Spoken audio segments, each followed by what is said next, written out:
Hacemos la transición a un tema de interés, las finanzas en el hogar. El alto costo de la vida hace que gran parte del tiempo se nos vaya en preocuparnos sobre cómo podemos hacer para estirar esas finanzas ante los crecientes costos de la economía. Por eso el día de hoy hemos invitado para hablar en Buenos Días a Andrés Guevara. Él es justamente asesor financiero. Andrés, feliz día, bienvenido. ¿Qué tal? Buenos días. Muchas gracias por la invitación y poder compartir con ustedes el día de hoy. Porque es importante tener conocimiento sobre cómo hacer una planificación financiera, pero desde la familia, desde el hogar. El tema es muy importante por distintas razones, ¿no? Yo diría que primero hay que desmitificar la relación que tienen las familias con el tema del dinero. O sea, usualmente uno puede observar que no pocas veces ha habido una relación de toxicidad con el tema monetario. Se ha sentido que el dinero no necesariamente es algo bueno, sino que simplemente está allí, envilece y destruye todo lo que es el valor del día a día de las personas. Y resulta ser que cuando tú lo ves desde un punto de vista técnico, al final del día el dinero te permite a ti pues obtener bienes y servicios que no solamente te permiten vivir, sino que además de alguna manera pues dan desarrollo a proyectos dentro de una estructura familiar. Cuando hablo de proyectos hablo de todas las dimensiones de la vida humana, ¿no? Gracias a una buena administración del dinero, tú puedes programar una buena educación para tus hijos, puedes programar las vacaciones, puedes dar rienda suelta a, por ejemplo, reestructurar tu hogar. Entonces, es importante que las familias tengan un uso adecuado del dinero y entiendan su verdadera naturaleza. Y eso solo se da a través de lo que es precisamente un conocimiento más estructurado de la finanza, que no pocas veces pues las familias adolecen de no tener pues suficiente formación en el tema. Entonces, sin duda, es eh, un tema pendiente la formación en este espacio.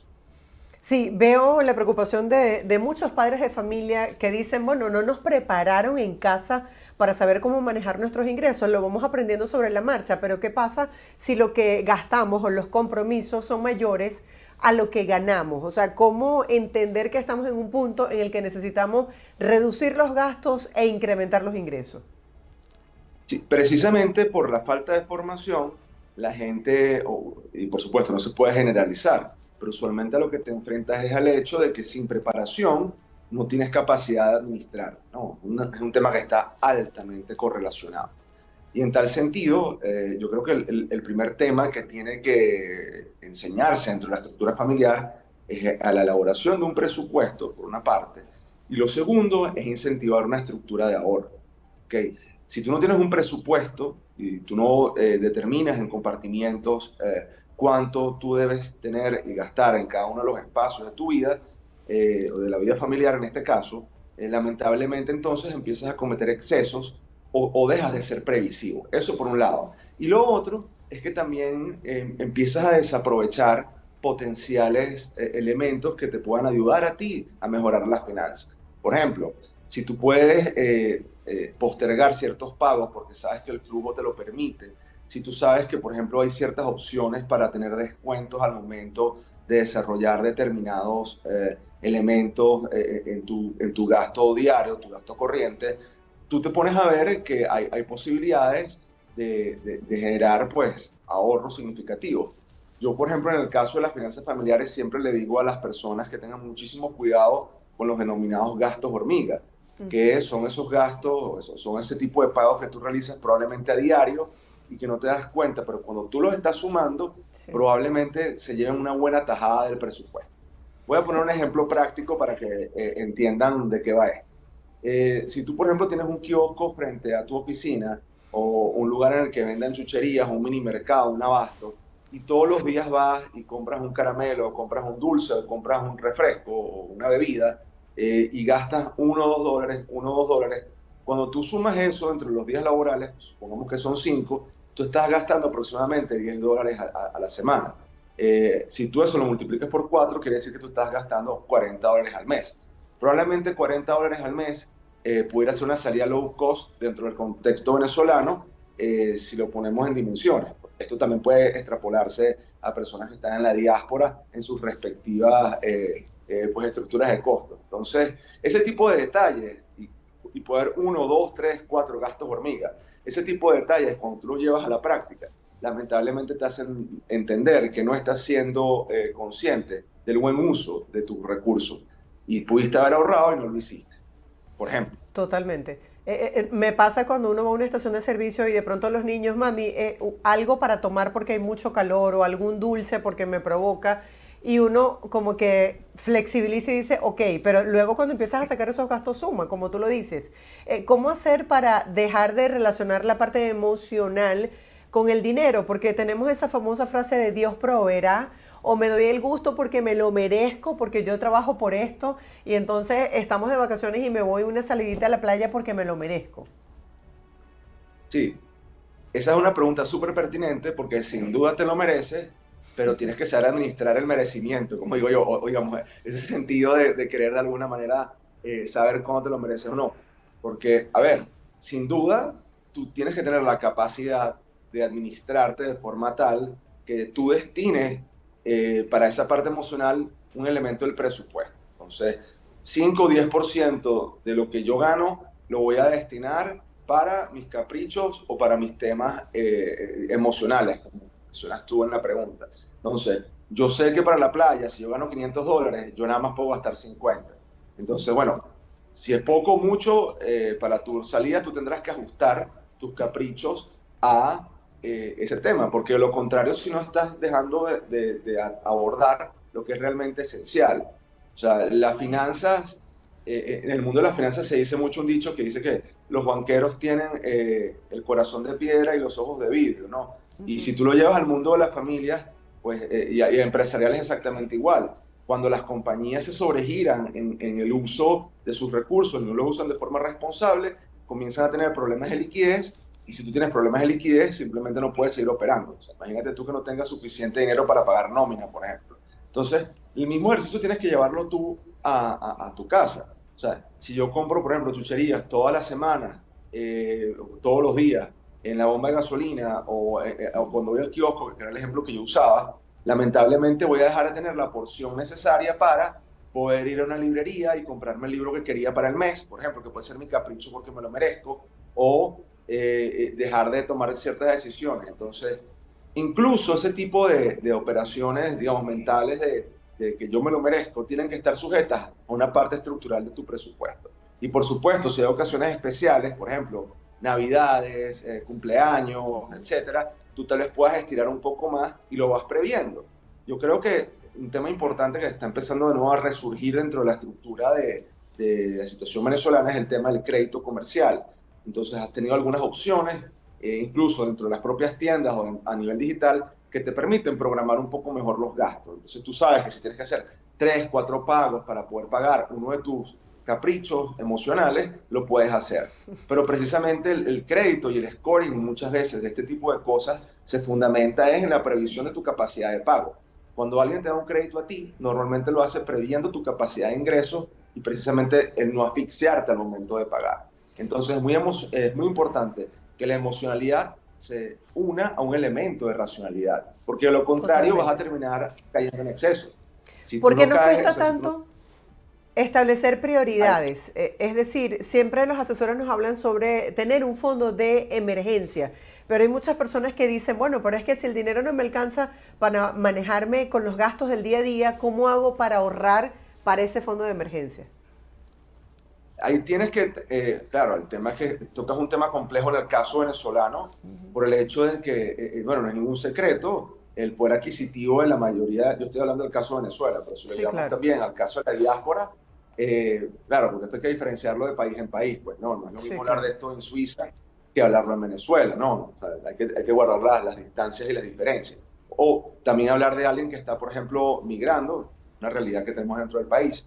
Si tú estás comenzando dentro de un país, muy probablemente tus gastos iniciales sean mucho más fuertes porque estás buscando trabajo, etcétera. No me quiero ir por ese lado porque, digamos, estamos hablando de que ya estás establecido y tienes una situación de ingreso normal.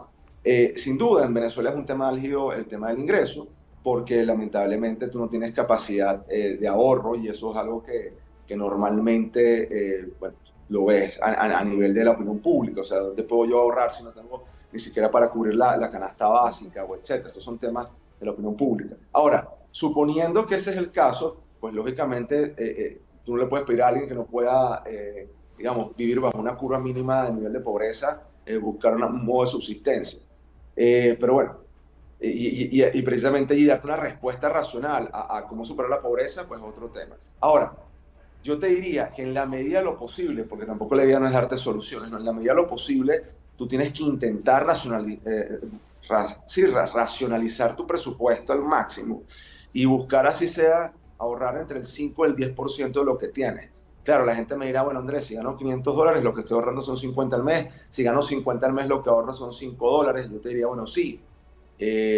La respuesta es que sí, es preferible que tú tengas $5 en el Claro, bolsillo a no y tenerlo. que los vayas acumulando a no tenerlos. O sea, al final del día, si tú lo dimensionas dentro de tu estructura, sin duda alguna es una práctica sana. Porque, ¿qué es lo que pasa si no? Te lo vas a gastar en cualquier tontería. Y al final del día, las prioridades son las prioridades. Los fondos de emergencia se utilizan para los temas más álgidos de la vida y que nadie quiere padecer, o sea, temas de salud, por ejemplo, o algo que tú no tenías previsto, o se te rompió una tubería, no tienes de dónde sacar el dinero y tú dices, bueno, tengo mi fondo de emergencia, voy a romper el cochinito. Entonces, haciendo la salvaguarda, te diría que en la medida de lo posible intenta tener el 5 al 10% de lo que ganes, ganes lo que ganes. O sea, al final es algo que se va acumulando y la otra cosa que puedes hacer es que eso que ganes lo que ganes lo vayas teniendo en alguna estructura de interés compuesto, digamos. Puedes meterlo en algún plazo fijo, que de alguna manera haga que el dinero crezca por muy pequeño que sea. O sea, lo peor que puedes hacer es no tener nada. Es lo que yo siempre digo en entrevistas, el bien más caro es el que no se consigue. O sea, no es el tema del precio. O sea, si tú no consigues algo y estás dispuesto a pagar lo que sea, el no conseguirlo es el precio más alto y más elevado.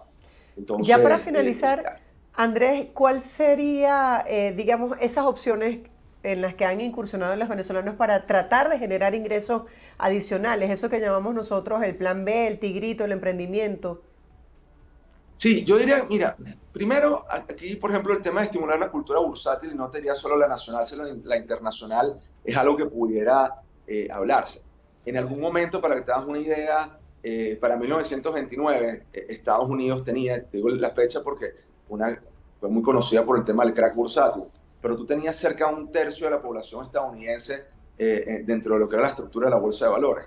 Y hoy día probablemente esté entre el 50 y el 60%, por no decir más. Entonces, yo creo que generar una cultura bursátil hace que normalmente, bien estructurada y bien ponderado el riesgo, tú manejes el dinero de una forma mucho más sabia que teniéndolo debajo del colchón. O sea, me perdonas el coloquialismo, ¿no? Entonces, yo No, diría que lo está bien. primero sería incentivar el tema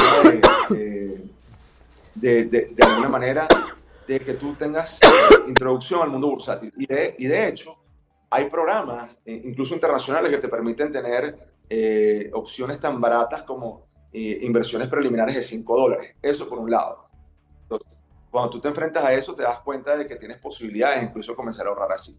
Lo segundo, como tú lo mencionas, es que tenemos que desarrollar una estructura importante de tener tal vez varios trabajos. O sea, es duro decirlo, pero tú lo ves en otras sociedades. eh, Hay distintas formas de ingreso como consecuencia de que puedes tener dos o tres trabajos. O sea, nosotros tenemos que mentalizarnos de que tenemos que ser una sociedad productiva y tenemos difíciles circunstancias para tener una sociedad productiva en este momento. Entonces, no te queda otra alternativa que buscar dos o tres trabajos para intentar ser más productivo. Entonces, alternativas adicionales, plazo fijo, trabajos adicionales, cultura bursátil y sobre todo buscarte un asesor de inversión en la medida de lo posible. Si tú no sabes dónde invertir porque no tienes la formación, hay personas que están especializadas en esto y que incluso tienen la especificidad para el ramo familiar. Entonces, busca ayuda, así como tú vas al médico y te sientes enfermo, cuando te sientes enfermo, pues haz lo mismo en el tema financiero. Creo que es algo constructivo y que también te puede orientar, tanto en Venezuela como fuera de ella. Lo peor que puedes hacer, y lo dejo como nota final, es meterte en inversiones riesgosas buscando dinero fácil. Porque muchas veces estás buscando el santo grial de querer triplicar, cuadruplicar la inversión que tienes por un tema también de mentalidad, y creo que es algo que no es bueno. O sea, normalmente, cuando algo es demasiado bueno para ser verdad, es porque efectivamente es demasiado bueno para ser verdad.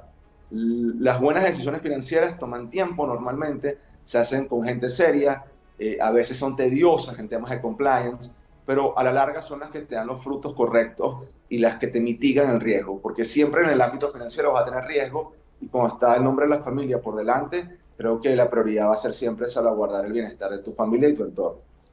Así es, Andrés, gracias por acompañarnos el día de hoy. Ya sabes en qué voy a utilizar mi fondo de ahorros para emergencias y va a ser en el tema de la salud. Gracias por estar con nosotros. Feliz día y feliz fin de semana para ti. Gracias a ustedes por la invitación nuevamente. Estábamos conversando el día de hoy con Andrés Guevara, él es asesor financiero, poniéndonos al día sobre estas recomendaciones que podemos incorporar en nuestro día a día en lo que tiene que ver con las finanzas familiares, recordando que la educación siempre comienza desde casa.